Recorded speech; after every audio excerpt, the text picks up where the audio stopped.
우리가 노후의 3대 불안이라고 하면은 첫째가 돈이죠. 둘째가 건강, 셋째가 외로움입니다. 이 3대 불안을 해소하는 최선의 방법은 돈이 되든 일이든 사회공헌 활동이든 취미 활동이든 뭔가 소일거리가 있어야 된다. 이런 말씀을 드리도록 하겠습니다. 우선요, 우리가 퇴직하고 나면 그 후반 인생이 얼마나 긴가, 이런 내용부터 말씀을 드리도록 하겠습니다. 그 작년 9월에 취업 컨설팅 업체 잡코리아라고 하는 데가 조사를 해서 발표했는데, 우리나라 40대 이상의 직장인이 체감하는 평균 퇴직 연령이 51.6세랍니다. 신의 직장이라고 하는 공기업도 55세, 중소기업은 51세, 대기업은 49세랍니다. 주된 직장에서 60세까지 일하고 나온 사람의 비율은 8%밖에 안 된대요. 자, 그러면요, 평균 퇴직 연령 51.6세를 반올림해서 52세에 퇴직했다고 가정합니다. 그리고 83세까지 산다고 가정하자. 왜 83세인가? 우리나라 지금 남녀 합해서 평균 수명이 83세입니다. 그런데요, 전에도 봤지만은 우리는 평균 수명에서 지금 내 나이 뺀 만큼 앞으로 더 살겠지, 이렇게 계산하시면 안 되죠. 각각 자기 나이별로 기대 여명만큼 살거든요. 그러니까 일단 환갑까지만 살아나오면 100살이다, 이렇게 보셔야 돼요. 자, 그래도 평균 수명 83세까지만 산다고 가정을 해도 52세에서 83세까지 31년입니다. 이 31년만 해도 이게 어느 정도 길인가? 지금 하루가 24시간입니다. 현역 시절에는 무지개 바쁘지요. 일해야지, 술 먹어야지, 연애도 해야지. 하루가요 100시간이었으면 좋겠어요. 근데 퇴직을 하고 나면 이놈의 시간이 안 갑니다. 잠자는 시간, 밥 먹는 시간, 화장실 가는 시간 다 빼도 최소한요 하루에 11시간 남거든요. 실제로요, 얼마 전에 어느 재벌 그룹에서 정년퇴직을 앞둔 직원들을 부부를 불러가지고 교육을 시켰대요. 거기 갔다 온 분이 그래요. 강사가 오더니 그러더랍니다. 다음 달부터 정년퇴직이시죠? 그럼 그 다음 날부터 하루 일과 일주일 일과 한 달 일과표를 예상을 해서 한번 써보세요. 이걸 뭐라고 쓸까? 막연히 앉아있는데 마누라는 어떻게 쓰는가? 봤더니 그냥 받자마자 써내려가는데요. 아침에 일어나서 밥하고 빨래하고 청소하고 개모임 갔다 육상이 갔다 딸려집 갔다 줄줄줄 써내려가는데 자기는 10시까지 써놓고 나니까 쓸 말이 없더래요. 남자들이 이렇습니다. 최소한요 11시간 남아요. 곱하기 365일, 1년이죠? 곱하기 31년. 이게 바로 124,465시간이에요. 그러면 124,465시간이면 이게 어느 정도 길인가? 지금 우리나라 직장인들이 회사 나와서 근무하는 시간 연평균 1967시간입니다. 그러면요 124,465시간을 1967시간으로 나누면 약 63년이 돼요. 느낌상으로는 퇴직하고 31년만 해도 현역 시절에 63년에 해당한다. 100살까지를 생각하면 말할 것도 없습니다. 우리는 초등학교 다닐 때 하도 많이 들은 말이 있죠? 인생은 짧고 예술은 길다. 아닙니다. 앞으로 인생도 무지하게 길고 예술도 길다. 그러고 대책을 세워야 된다는 거죠. 그래서요, 선진국에서는 노후에 대비하는 방법이 두 종류로 갈라진다는 거예요. 열심히 살았는데 유감스럽게 노후 생활비가 모자라는 사람, 그런 사람 어디 살 건가? 제 생각에 우리나라는요 유감스럽게도 모자라는 사람이 대부분 70~80%가 아닐까. 살기는 갑자기 오래 살게 됐죠. 금리는 또 얼마나 벼락같이 떨어졌습니까? 몇 억을 모으기도 어렵지만 모아봤자 은행에 갔다 예금하면요 세금 떼고 나면 금리가 몇 프로 안 돼요. 모자라는 사람이 대부분입니다. 우리가요 인생에서 재산이 제일 많을 때가 50대래요. 통계청 자료를 보니까 우리나라 50대 가구예요. 가구당 총 자산이 5억 1천만 원. 지방에 계신 분들은 웬 돈이 저렇게 많지? 이거 서울 수도권의 비싼 집값 포함해서 평균돼서 그런 거예요. 집값을 빼고 나면 차라리 지방이 나요. 근데 5억 1천만 원 중에 빚이 있습니다. 부채 차입금. 요즘 가계 부채 때문에 난리잖아요. 9,900만 원. 빼면요 4억 1,100만 원. 이게 순자산 자기 자본입니다. 언뜻 생각하면 50대 후반에 재산이 4억 1,100만 원 있으면 그럭저럭 먹고 살 수 있을 거 아닌가 이렇게 생각하시겠죠? 근데 문제는 4억 1,100만 원 중에서 지금 살고 있는 집값이 3억 5,700만 원이에요. 얼마 남아요? 5,400원 남잖아요. 이걸로 30년 40년을 어떻게 삽니까? 그러니까 5,400만 원 가지고 주식 사서 튀겨볼까 했다 빵으로 만들거나, 요즘 동학 개미들 난리지 않습니까? 아니면 집을 팔아 살아야 됩니다. 근데 이 집값이 이웃나라 일본 꼴 나지 말란 법이 어디 있냐, 그죠? 돌아가는 꼴이 비슷한데 금년 내년 문제가 아닙니다. 10년 후 20년 후. 그러면요, 선진국 같으면 재산은 없더라도 최소 생활비 정도는 연금을 받아 생활한다고 그랬죠? 우리는 그럴 수 있는 게 학교 선생님, 공무원, 군인 빼면 없잖아요? 보통 사람은 있는 게 국민연금 하나밖에 없는데요. 저도 놀랐는데 우리나라 65세 이상 고령자 중에서 나이 들어서 국민연금 받는 분, 그걸 노령연금이라고 그러죠? 나이 들어서 받는 노령연금을 받는 분이 한 푼이라도 54%, 절반밖에 안 돼요. 문제는 월 수령액. 월 수령액이 60만 원 미만이 78%, 대부분 푼돈밖에 안 돼요. 100만 원 이상 받는 분은 7.7%밖에 안 돼요. 퇴직연금? 지금 우리나라 퇴직연금 적립금이 뭐 255조 원이라고 그러는데요. 제가 작년에 가입자 수로 나눠봤더니 약 4천만 원. 그 통째로 받아봤자 1년 생활비가 안 되는 거예요. 개인연금? 이건 일부 사람들밖에 없어요. 없어요. 있는 게 뭐냐? 탈랑집 한 채. 근데 그 집이 내 노후에 도움이 될까? 지금요, 일본 동경에 가면 신도시, 우리 말하면 분당, 일산, 80년대까지만 해도 흥청흥청하던 신도시거든요. 저녁에 가보면 불안도는 아파트가 많아요. 비어 있어가지고.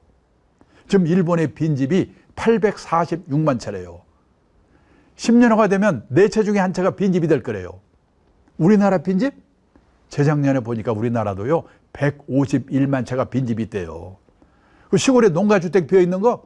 아니에요. 대도시 한복판에도 빈집 있어요. 도청이 있던 자리가 도청이 딴 데로 옮겨버리면 그 동네에 빈집이 생겨요. 20년, 30년 후에 내 노후에 도움이 된다? 보장이 없어요. 근데 신문에 텔레비에서는 노후가 편하려면 10억이냐 7억이냐. 저는요, 신문기자 만날 때마다 제발 좀 그런 거 좀 쓰지 마라. 우리나라 대부분이 그렇게 안 되는데 그런 기사를 보면 도움이 됩니까? 복통 터지고 초조하죠. 그래서 지금 온갖 사기 사건이 횡행합니다. 부동산 기획 사기, 채권에 가보면 재테크 광풍입니다. 2배로 튀기는 법, 3배로 튀기는 법. 아니, 책 한 권 읽고 2배로 튀길 수 있으면 그 인생이 얼마나 간단하겠습니까? 그런 방법 없죠. 근데 지금 온통 난리잖아요. 오직 하면요, 외국의 언론인이 서울에 와서 신문기자가 특파원으로 4년 동안 근무하고 간 일본의 신문기자가 있는데, 이 친구가 근무 끝내고 자기 나라 돌아가면서 뭐라고 하냐면, 한국에 와서 4년 동안 근무하면서 보니까 한국 사람들은 돈을 버는 방법, 그 사람을 자산 관리해서 입구 관리라고 표현했어요. 입구 관리에 대해서는 쌍부로 결심이다. 그런데 나이가 60이 돼서 번 돈이 모자란다? 그러면 그 사람은 부자 될 확률이 별로 없죠. 그럼 어떻게 되냐? 맞춰 사는 방법을 배워야 되죠. 또 운 좋게 부자가 됐다? 그러면 아름답게 쓰는 방법. 그 사람을 자산 관리해서 출구 관리라고 표현했어요. 한국 사람들은 입구 관리에 대해서는 무자결심인데 출구 관리에 대해서는 집에서 가르치냐, 학교에서 가르치냐, 사회에서 가르치냐, 공부가 너무나 안 돼 있다. 이놈이 이러고 가는 거예요. 제 기분이 얼마나 나쁘겠습니까? 근데요, 실제로 미국 가도 일본 가도 열심히 살았는데 유감스럽게 노후 생활비가 모자란 사람 거기도 많습니다. 우리보다 적을지는 모르지만. 그럼 어떡하냐? 할 수 없다. 나는 이제 생활비가 모자라니까 체면불구하고 요쪽 빠지는 거 감수하고 허드렛 일이라도 해가지고 한 푼이라도 벌 방법이 없을까? 이 일을 찾지요. 제가 지금부터 46년 전입니다. 1975년 여름인데요. 일본 동경 증권거래소라는 데 가서 연수를 받았어요. 그때 일본의 전체 인구 중에서 노인 비율이 8%였습니다. 지금 우리나라 노인 비율 16%. 46년 전에 일본의 노인 비율이 지금 우리나라보다도 훨씬 낮을 때였는데요. 지금 생각해 보니까 그때 일본의 노인들은 체면을 버리고 일할 준비가 되어 있었구나. 그때 제가 두 가지 광경을 목격했습니다. 하루는요, 동경증권거래소 지하에 주식이나 채권을 보관하는 창구가 있는데요. 그 앞을 견학하는데 머리가 허연 70은 넘어서 가던 노인들이 100명 정도 앉아가지고 주식을 세고 있어요. 제가 놀래가지고 안내하는 분한테 물어봤죠. 저분들은 옛날에 뭐 하던 분들입니까? 아, 옛날에는요, 회사 임원도 했고 공무원 출신도 있고 다 한 자리씩 하던 사람들이죠. 얼마씩 받아요? 시간당 500엔, 우리 돈으로 5, 6천 원 받고 일한대요. 끝나고 제 숙소가 비즈니스 호텔입니다. 거기를 가보니까 5시가 되니까 인류 호텔이 아니라서 그런지 모르겠지만은 젊은 아가씨들이 퇴근을 하고 할아버지들이 밤땅번으로 교대를 하는 겁니다. 제가 그 두 가지만 가지고 일반화 시킬 수는 없지만은 젊은 나이에 그거를 보고, 야, 나이가 들어서 일을 하려면 폼나고 권한 있는 일은 젊은 사람한테 주고 저렇게 허드렛 일을 해야 되는 거구나. 나도 이제 오래 살아야 될 테니까 저런 준비하라 하고 살아야 되겠구나. 저는 그때부터요, 높이 올라가고 월급 많이 받고 그거보다도 어떻게 하면 이 100세 시대에 오래오래 일할 수 있을까. 그쪽에 제가 관심을 많이 갖고 있었어요. 그게 얼마나 도움이 되는지 모릅니다. 근데 그로부터 40년이 지나서요, 2015년 가을이에요. 일본의 어느 유명 주간지가 일본의 퇴직자들이 하고 있는 일을 5가지 소개했어요. 우리나라 다 있는 거예요. 아파트 관리인, 일본에서도 아파트 관리인 이거 하려고 경쟁률이 50대 1, 50대 1. 가사 대행 서비스, 가사 도우미거든요. 제 친구는 사장인데요. 그 딸이 대학 나온 애인데 40대 중반인데요. 애 둘을 키우느라고 회사를 퇴직했어요. 근데 애만 키운 게 아니라 틈틈이 시간을 내가지고 간호사 자격을 받을 수 있는 전문학교를 다녔어요. 그래서 대학 나온 애가 간호사 자격을 따로 받은 거예요.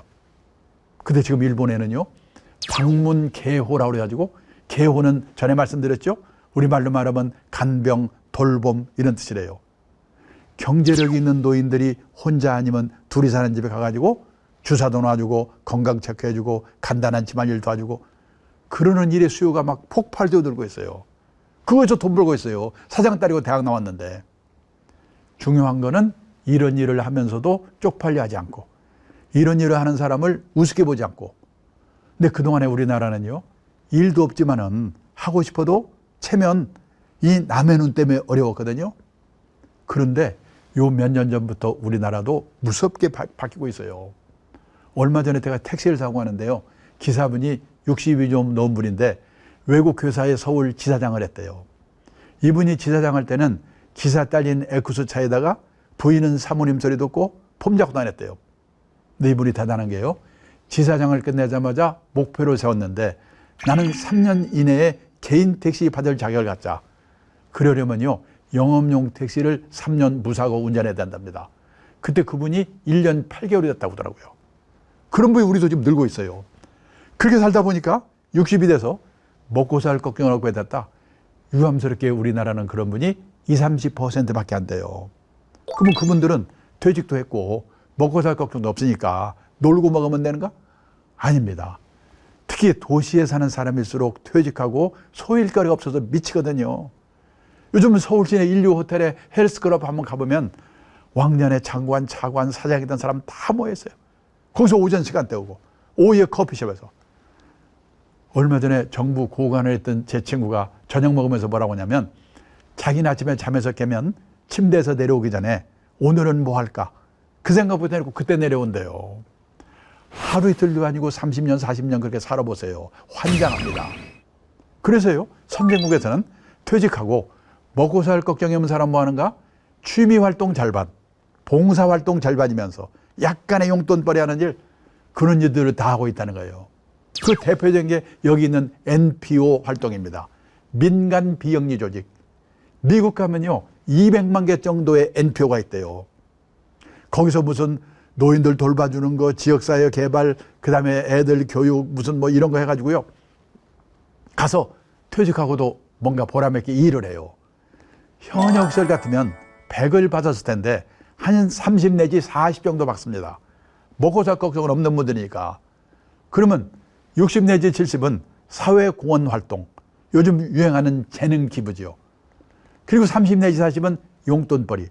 아주 공짜는 또 재미가 없으니까 오래오래 안 되니까. 그래서요, 미국에서는 이 NPO에서 일하는 사람도 취업 인구에 포함을 시킨대요. 제가 몇 년 전에 통계를 보니까 미국 전체 취업 인구의 10% 정도가 이 200만 개의 NPO에서 일하는 분들이래요. 이웃나라 일본도요, 1990년대 후반에 이 90년대 일본의 고베에서 지진이 났잖아요. 그래가지고 이 구호 작업을 하는데 이 원래부터 있던 그런 이 뭡니까 사회공헌 이 재단법인이나 뭐 이런 단체들은 별로 활약을 못했는데 이 풀뿌리 사회공헌 단체들이 큰 역할을 하는 거예요. 그래서 일본에도 뭔가 이 NPO를 활성화시켜야 되겠다. 그래서 1998년에 NPO 활성화법이라는 걸 만들어서 지금 이 그런 이 NPO 단체들이 많이 생기고 있습니다. 퇴직하고 그런 데 가서 뭔가 일을 하는 거예요. 우리가 인생을 살아가면서 정년을 3번 맞이한다고 합니다. 첫 번째가 고용정년, 보통에서 55세. 근데 아직도 몸이 쌩쌩해. 그래서요, 허드렛 일이라도 자원봉사 활동이라도 자기가 정해서 하는 일의 정년이 있습니다. 그리고 마지막으로 하나님이 불러가는 정년, 인생 정년이지요. 고용 정년, 일의 정년, 인생 정년. 이 3번의 정년을 어떻게 맞이할 것인가. 이런 준비를 하고 사는 게 재테크보다 훨씬 더 중요하지 않을까. 여기까지 결론입니다. 가장 확실한 노후 대비는 재테크가 아니고 평생 현역이다. 돈 있으면 있는 대로, 없으면 없는 대로.